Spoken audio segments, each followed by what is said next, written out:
Shalom, selamat pagi, selamat bertemu kembali dalam program kita membaca Alkitab setiap hari.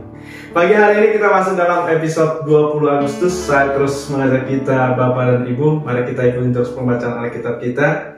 Mari kita terus membaca secara teratur supaya kita boleh bertumbuh di dalam firman Tuhan. Baik, sebelum kita lanjutkan, saudara kita mari berdoa bersama. Bapak yang baik, terima kasih untuk pagi hari ini kami boleh kembali membaca Alkitab.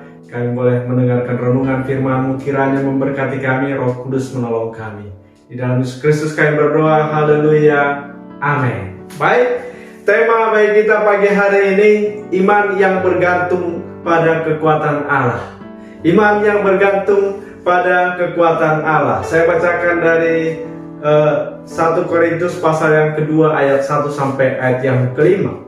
Demikian pula ketika aku datang kepadamu saudara-saudara, aku tidak datang dengan kata-kata yang indah atau dengan hikmat untuk menyampaikan kesaksian Allah kepada kamu. Sebab aku telah memutuskan untuk tidak mengetahui apa-apa di antara kamu selain Yesus Kristus, yaitu Dia yang disalibkan. Aku juga telah datang kepadamu dalam kelemahan dan dengan sangat takut dan gentar. Baik perkataanku maupun pemberitaanku tidak kusampaikan dengan kata-kata hikmat yang meyakinkan, tetapi dengan keyakinan akan kekuatan roh, supaya iman kamu jangan bergantung pada hikmat manusia, tetapi pada kekuatan Allah. Saudara yang kasih Tuhan, kota Korintus ini adalah pusat dagang, pusat ekonomi, pusat budaya, dan juga pusat pendidikan. Dan memang tidak akan mudah untuk menginjil di kota Korintus ini, melihat orang-orang intelek berkumpul di sana. Saudara yang kasih Tuhan, ketika kita menghadapi seperti ini, seringkali logika kita yang bermain. Seringkali logika kita untuk mendorong kita menyelesaikan diri sebisa mungkin, setara dengan orang yang kita mau ajak percaya kepada Injil. Karena bagaimana mungkin kita melayani kaum intelektual kalau kita sendiri tidak bisa meyakinkan mereka secara intelektual? Nah, inilah saudaraku logika yang sering timbul dalam pemikiran kita. Tetapi kalau kita melihat di sini saudaraku, bagaimana Paulus menyampaikan firman Tuhan, menyampaikan Injil di Korintus ini.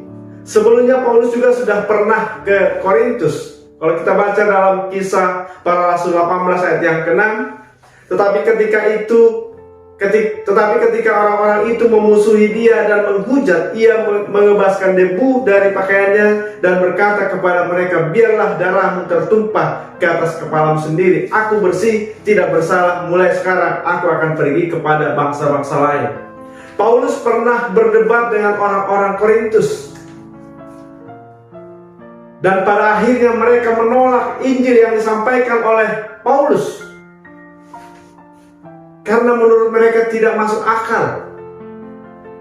Bagaimana Paulus menyampaikan berita Injil, bagaimana Yesus telah mati dan bangkit.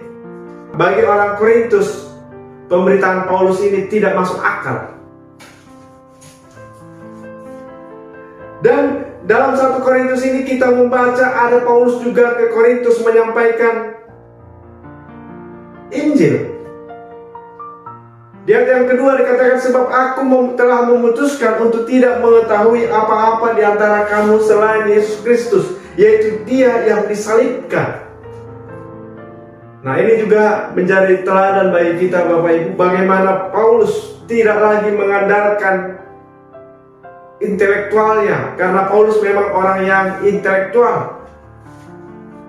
Dan Paulus memutuskan untuk tidak mengetahui apa-apa selain Yesus Kristus yang disalibkan. Itulah yang disampaikan kepada orang Korintus. Dan Paulus tidak memakai hikmat manusia. melainkan bersandar kepada kekuatan roh. Dan yang kedua juga, dia juga datang dengan kelemahan dan dengan takut dan gentar. Paulus dengan rendah hati datang dengan penuh perhatian, penuh dengan kepedulian datang. Walaupun saudara, Paulus ini telah dianugerahkan kehormatan ya. Paulus memberitakan firman Tuhan sederhana dengan apa adanya, dan membiarkan Roh Kudus yang bekerja atas umatnya.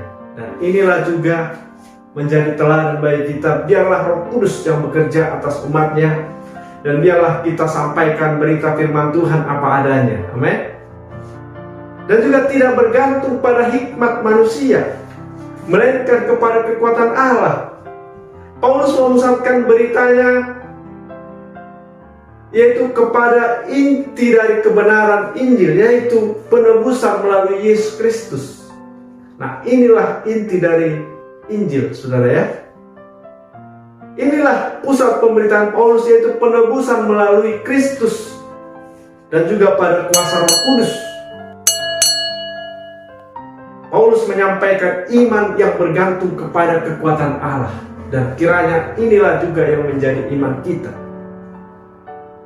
Bergantung kepada kekuatan Allah, dan kita percaya bahwa Roh Kuduslah yang memberikan pertumbuhan iman. Amin. Tugas kita menyampaikan firman Tuhan apa adanya, bukan berdasarkan hikmat manusia, tetapi kita bersandar kepada kekuatan Roh. Amin. Demikian renungan firman Tuhan pagi ini bagi kita, kiranya memberkati kita. Kita berdoa. Terima kasih Tuhan buat firman-Mu yang boleh kami dengar pagi hari ini. Kiranya Roh Kudus memberkati, menjadi kekuatan baru bagi kami. Di dalam Yesus Kristus kami berdoa. Haleluya. Amin. Selamat pagi. Selamat beraktivitas. Tuhan Yesus memberkati kita. Shalom.